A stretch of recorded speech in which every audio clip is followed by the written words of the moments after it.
Let me get my screen shared here, right? And then we'll jump right in. All right, Annie, can you give me a thumbs up if everything looks good? All right, wonderful. I really am so excited to be here today. And I'm so impressed that y'all have joined us here.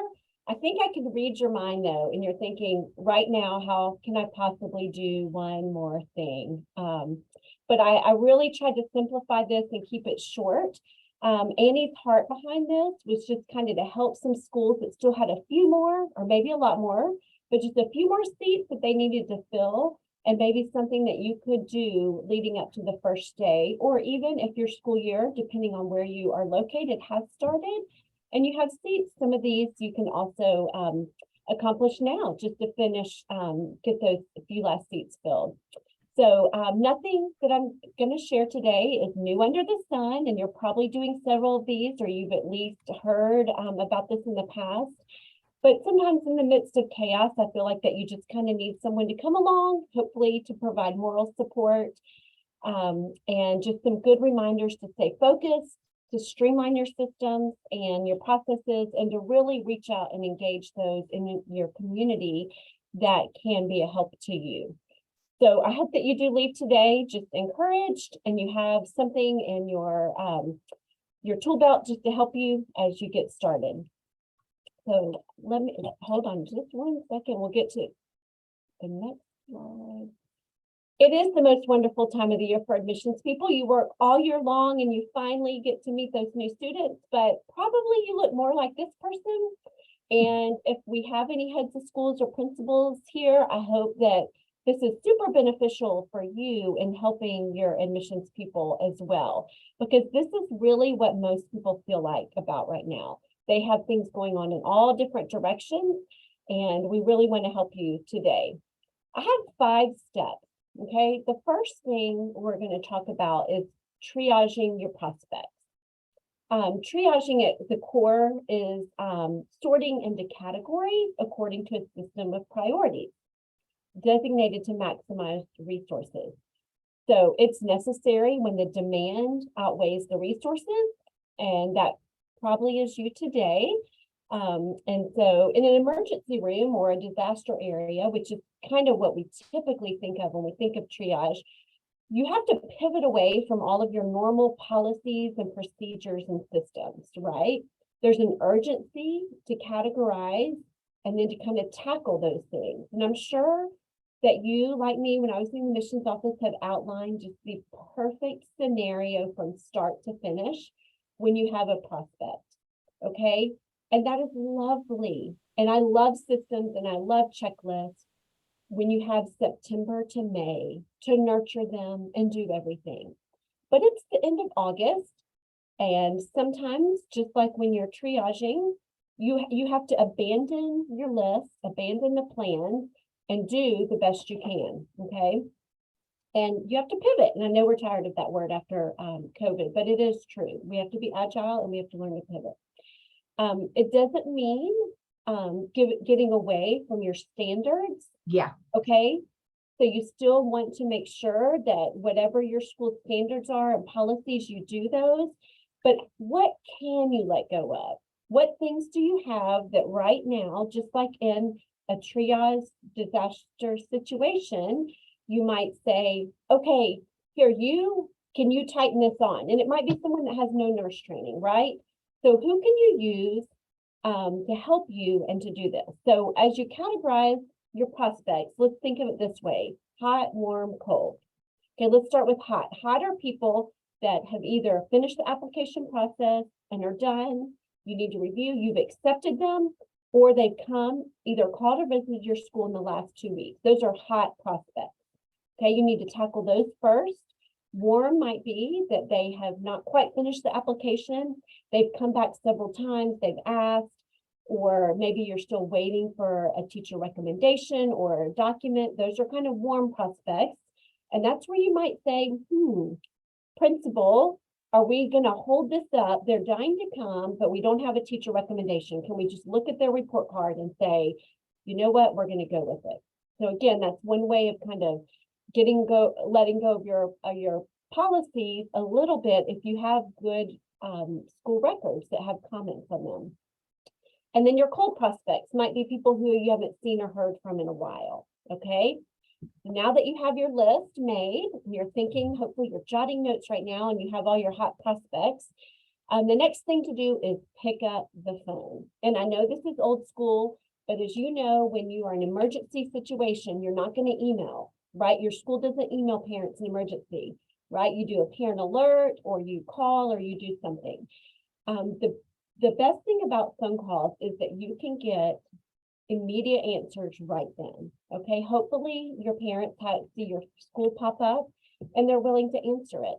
But you can find out right then where they are, what they're hung up on. Are they out of town? Why aren't they responding? Where they are in the process. So just set everything aside, close your door, don't answer email, and just start calling all of your hot and warm prospects. Okay. You know how the email can go, and it's fine again when you have September through May to do it. But you send an email, they're on a 3-day vacation. They email you back in 3 days, but you're doing a tour and testing. And by the time you get back to them at 5 o'clock, they are at a family birthday party. And so here goes 6 days and it's the weekend and you have been playing email tag with them. So pick up the phone. The next thing that I recommend is that you schedule walk-in admissions visit times, okay? So this way, when you call them, and if they don't answer, then you can leave a message and you can say, hey, we have scheduled times that you can come in. And we'll talk about that in a minute. I'd love, just drop by, ask questions, drop by if you need a tour. You just kind of want to give them to where they don't have to write you back or call you back and say, are you available this time? So right now, today, if you don't do anything else, just sit down and figure out some great visit times. No, I'm not the first to think of this. And I'm sure if you're like me, you've seen signs around town where people they're doing this. The old way of sending a resume, then I'm going to review it, then I'm going to call you and you're going to call again. I'm not going to waste your time doing the back and forth, but they're just saying, hey, walk in at these times. And if you go into any Chick-fil-A restaurant right now, you'll see a table set up in the corner and it has a computer and a tablecloth and flyers and applications, and they are just ready for anyone who walks in. And so let's jump on the bandwagon. Even after I had kind of prepared this slide last night, I ran out to grab dinner, and this was taken just last night, and I added it in. Interviewing today, right now. So again, setting your school up to be able to be agile, pivot to meet the parents' needs. There are some important things to consider. I'm not a graphic designer, so I just wanted to show you, it can be very simple, but make some yard signs or banners. And when you make these, think about how, again, I'm very money conscious and time conscious, how these can be reused. So make them to where you could reuse them next summer or next May, if you're kind of going to start getting ahead of the ball game, so you're not having to do this in August. But make signs that really you can use for 2 or 3 years, and then it's worth it. So think about your community. So my community in New England, we drew from, and it was in Connecticut, we drew from 40 different surrounding towns. Parents would drive up to 45 minutes, even a few an hour to come to our school. And so noon might be, I put noon because I think generally noon is a great time. People can take their lunch breaks, but for our community, that would not have been good. We would have needed to have done it early in the morning, maybe at 8 and at 4:30. So parents could either come and go into late work or get off a few minutes early. Hey, maybe you even want to put on here Saturday at 9. Okay, again, this isn't forever. This is like a 3-week plan. You would put this out for 3 weeks. Going back though, you need to remember that you can't do this on your own. So the next thing, and especially again, if I have principals or heads of schools out here, you can jump on this bandwagon to really help a lot. But you need to train and equip your frontline workers. Okay, so and get them to come in. And a lot of these strategies that I'm talking to you about really, I implemented the summer of 2020. It was, as you know, right after COVID, we were a private school. The public schools had decided to not open and to be all virtual, in early September. And so we were getting just a flood of phone calls and emails and people wanting to come. And I also had to move my youngest into college that was 18 hours away. And so this was really the strategy that I took. I started it this summer. I sat down with my head of school. I had a clear plan. He said, go for it. I'll call a meeting and I'll tell people that I've got your back and this is what we're doing. And so by scheduling those drop-in times, every administrator was in charge of coming. I could schedule them out. They told me when they were available. But this also happened when I was out of town. So I was able to go on vacation. So for every time you schedule, it should be you and one other person, or if you're away, then 2 other people. And again, I would tell them, hey, if I don't need you, you're free, but we blocked out their calendars. So the athletic director, the principals, the development director, anyone that was a full-time, all summer, 12-month employee was considered part of the admissions tour team. And yes, they weren't a trained admissions director, just like in the triage situation, it's not a trained nurse, but you can teach someone how to bandage up, an emergency. So I did the head of school called a meeting. I did like a 15-minute, okay, this is how you do it. I made very clear, organized. I made cards, have them fill out. You put the notes on the back, take a picture with the phone, front, back, and text it to me. Then I was able to follow up with them, in the evenings and when I was out of town. Give them a script. So this also includes a variety of people, anyone who answers the phone, any summer camp workers. Again, I'm assuming that this is mainly for schools who haven't started back, but if you have this, you can still absolutely use these concepts if you feel like there's still kind of a rush and you need to fill a few more seats. So make sure that everyone that answers the phone has a script. All right, what do they need? From you, they need a script of everything you would tell them.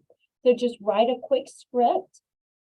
If they call and say, hi, I'd like to speak with Robin in the admissions office, they could say, I'm sorry, Robin's not available, but we have open hours, and they can tell them the hours, just drop in at these times. She'll be here to answer questions. She'll be here to give tours, and then you have another person again with you to help. That way, you're not playing phone tag, email tag, let me take a message. They give you the message, you call back. You want everyone answering the phone, everyone working there to just know exactly what to tell the family. And actually, I remember, and I'm going to go back, I'm sorry, but there was something important I wanted to address here. And that's why I put on there tours and Q&A as the title. Again, I wanted to drive all admissions people with questions, anything to come and show up. Because if you just said tours, then someone who maybe already took a tour might think, oh, that's not for me, so I need to call and make another appointment. I just wanted anyone to show up. And I also put, we would love to see you, because I didn't want to assume, or I didn't want them to assume. I usually would say, we want to meet you. I might do that on emails and things I send out. We can't wait to meet you. But I put, we'd love to see you. Again, you have those new families. They want to know about dress code. They want to know about book lists, any of that. So again, this is something that you want anyone and everyone to feel welcome to come to. All right, let's get back to this. So what do they need? They need a script. They need you to tell them. So you have a meeting, you have bullet points, you tell them all, and then you give them a piece of paper and you say, this is the information that you need to tell. They should tell them how to direct to the application. Oh, yes, we still are accepting applications. Go to our website, admissions, apply, click create an account. Again, make sure every person in your school, show them your website. I did that as well. Look, this is how you direct someone. You want everyone who answers the phone and runs into someone to be able to tell them. All right, and I already did this. And the third thing I did was once I got this in order, I emailed our faculty. They're teachers. They're out on vacation. Oh, you teach there? Do y'all still have spaces? You really don't want a teacher to be like, I don't know, call the school. So then I kind of emailed all of the faculty and I gave them kind of the same script. Hey, I just wanted to let you know, we have open admissions days. If anyone has questions or wants to visit, tell them to come on these days. And I sent a picture, and then again, letting them know the dates are open, spaces are available, and to tell people just to apply right away, because that is what you want to do right now. Again, we're throwing out the systems. We're not sitting down in a chair in the ER and getting information. We are like, they're bleeding out. We're going to help them. Okay. And fifth is you really just need to get your message out. All right. So now that you've come up with all of your ideas, again, these are simple. Just start with setting set admissions time for people, and then you need to get the message out. My goal today is, again, to work with small budgets, limited resources, and a limited amount of time. So what are some just really simple ways that you can get the message out? You want to say things like still accepting applications, limited spaces, call today. What is the message? Put it out, just this simple thing on Facebook or Instagram. Put it on your website. And maybe make a few signs, again, like the open admission signs. Maybe you want to make some that say accepting applications now or accepting applications. The key to both the admission open house and the accepting applications is do not let them sit out all year long. You've been by those places where they have tattered signs and you're like, oh, that must be out for 365 days for the past 5 years. Even if you still have openings all year, you really don't want to market that all year. You want this to seem like an urgent, immediate thing that doesn't happen often. And you really, in order for it to be fresh, and again, just make 5 of these, put them out front of your school at certain churches, certain corners where you tend to have a lot of traffic. And again, going back to leveraging your resources and your people, just see, and again, start with your head of school, or if you have a great PTO, oh, that's my other thing, let the PTO know. Once you get your thing, let them know, hey, if anyone asks you about your school, this is where we are. Send it to the PTO and let them know so they can also be messengers for you. You know what? You can just stop by on Tuesdays at 9. Someone will be there to meet you. Put fresh balloons on these signs. Again, we're doing this. This is like a 3-week push. So at least every other day, maybe you do it on Mondays and Wednesdays. Maybe you ask a friend on Tuesdays, the principal on Thursdays. My head of school helped me put out signs and put on balloons. If you break out the work, it makes it light. And so don't feel like you have to do all of this on your own.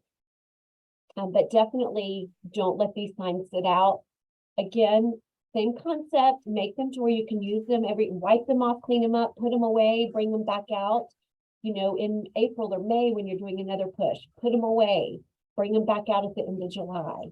Okay, so just make sure that you're keeping it fresh and in their eyes. And the last thing I want to say is you got this. I know you can do it. I know you feel overwhelmed, but we are here to help. And I think I'm fine on time. Annie, I'm going to throw out a few more things if we're okay, and then I'll let you take it out. I had just a few tips. Automate your emails. So get a few templates. I know in fact, I'm sure if you use other systems, there should be a way to automate these and then personalize them. So have the template written, we're open from these days when you call, leave a message that your hot prospects that you're calling like crazy this afternoon, have an email ready to go that you send them afterwards. I'm sorry I missed you. I left a message, but I wanted you to know when. You can drop in on these hours to ask questions or take another look. We'd love to see you.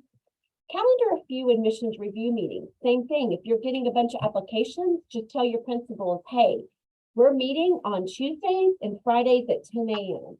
after the tours to review files. Everyone block out your calendar. And then you can cancel that meeting if you don't have any to review. The same thing, you don't want to be going back and forth with your principals or whoever needs to review files. Just calendar those meetings in busy seasons. Same with interview and testing. Just have interview days. We're interviewing all applicants on this day and then just back to back. They can wait 10 minutes while the principal interviews. Don't be so caught up on trying to give them a time and emailing them back and forth. And most importantly, don't let your inbox be your workflow. All right. When you sit to make these phone calls, don't read your emails. Just sit down for 1 hour call. All right. In the morning, obviously, you need to check it. But I just encourage you not to let whatever lands in your inbox become a hot. That's not urgent. It might be, but not necessarily. So I know I like to just clean up my inbox, so I'll like answer an email that really isn't urgent, just to get it out of the way instead of like calling that family that I need to get into school in 2 days. And make sure when you are speaking with your families and you leave a message, use any upcoming events you have as like a really hard deadline in their mind. Like, oh, we have a new student ice cream social this Friday. Get your application in by Thursday. We'd love to, even if we're not finished, have your child come. Dangle something. Oh, we have the orientations coming up. There's going to be critical information. Like, can you get your enrollment done 2 days before? So we'll be ready to go.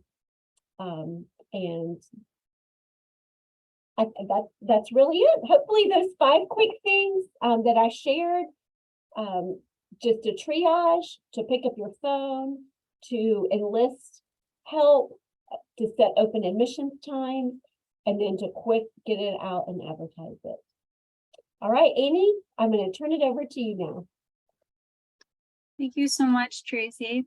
If anybody has any questions, sorry, Robin. Oh, no, if anybody has questions for Robin or Tracy, and you want to put them in the chat box, they're happy to answer any questions if you have something specific about what they said or something else you want to talk about. Feel free to write them in the chat box.